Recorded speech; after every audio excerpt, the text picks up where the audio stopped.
একটা বিষয়কে তাড়াহুড়া করে অ্যাকোমোডেট করতে গিয়ে অনেক অধিকার এবং দায়িত্ব লঙ্ঘিত হচ্ছে, এবং এইটা এই সংসদের জন্য ভালো কোনো প্রেসিডেন্স হবে না মাননীয় স্পিকার। আমরা কি খারাপ মন্দ প্রেসিডেন্ট কেস করব? এটা হওয়া উচিত না।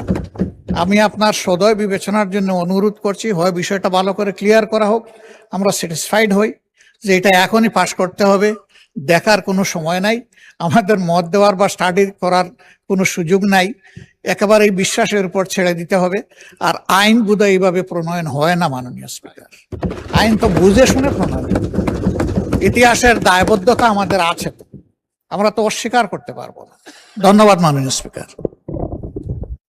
ধন্যবাদ মাননীয় বিরোধী দলীয় নেতা। মাননীয় স্বরাষ্ট্রমন্ত্রী কিছু বলতে চাচ্ছিলেন। মাননীয় স্বরাষ্ট্রমন্ত্রী। আমি মাননীয় বিরোধী দলের নেতার সম্মানার্থে বলতে চাই, তিনি রাইটলি পয়েন্ট আউট করেছেন। আমরা আগেই বলেছি যে এটা কোনো নতুন আইন নয়, এটা কম্পাইলেশন অফ ফিউ লস, যেটা আগে বিভিন্ন কর্তৃপক্ষের মাধ্যমে একই লক্ষ্য এবং উদ্দেশ্যে ফাংশন করা হচ্ছিল, কিন্তু ওভারল্যাপিং করার কারণে এটা সময় নষ্ট হয় এবং জটিলতার সৃষ্টি হয়। এটা জাস্ট পূর্বের আইনগুলোকে এক জায়গায় নিয়ে আসা, এবং সেটা আমাদের রহিত এবং হেফাজতকরণ সেকশনে 66-এ বলাও আছে। এবং এটার সময়ের বিষয়টা, যৌক্তিকতা সম্পর্কে আপনাদেরকে আগেই অবহিত করেছি। আমরা নিজেরাই খুশি হতাম যদি আরও আগে বিলটা আনতে পারতাম, এবং এই পার্লামেন্টটা আরও বিলম্বিত করা যাচ্ছে না। দেশের যে বন্যা পরিস্থিতি এবং বিভিন্ন কারণে সমস্ত সংসদ সদস্যগণের একটা তাগাদাও আছে যে পার্লামেন্টে যেন আজকের মধ্যে এটা অধিবেশন সমাপ্ত করা হয়। বিভিন্ন কারণে আমরা সময়ের সীমাবদ্ধতার কথা বলছি। আর আইনের কথা বলছেন, রুলস অফ প্রসিজিওর অনুসারে ইউ আর রাইট, যে অ্যাকর্ডিং টু 77 আমি প্রপোজ করতে পারি অবিলম্বে বিবেচনার জন্য গ্রহণ করা হোক, এবং এখানে কোনো যাচাই কমিটিতে আমি প্রস্তাব করছি না।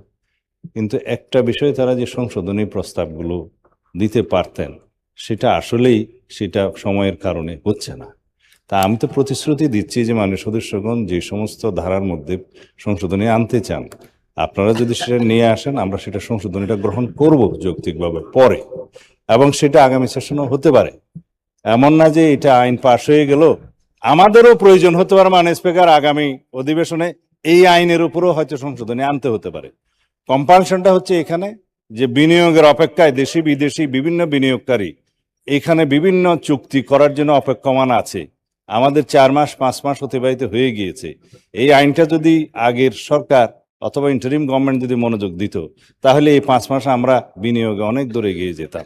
সুতরাং new government, new aspiration, public aspiration অনেক বেশি, এবং আমাদের নতুন এসপিরেশন অনুসারে, গ্লোবাল ডিমান্ড অনুসারে আমাদেরকে যেতে হচ্ছে, পৃথিবীর অন্যান্য দেশের আইন কানুনের সাথে সামঞ্জস্য রেখে।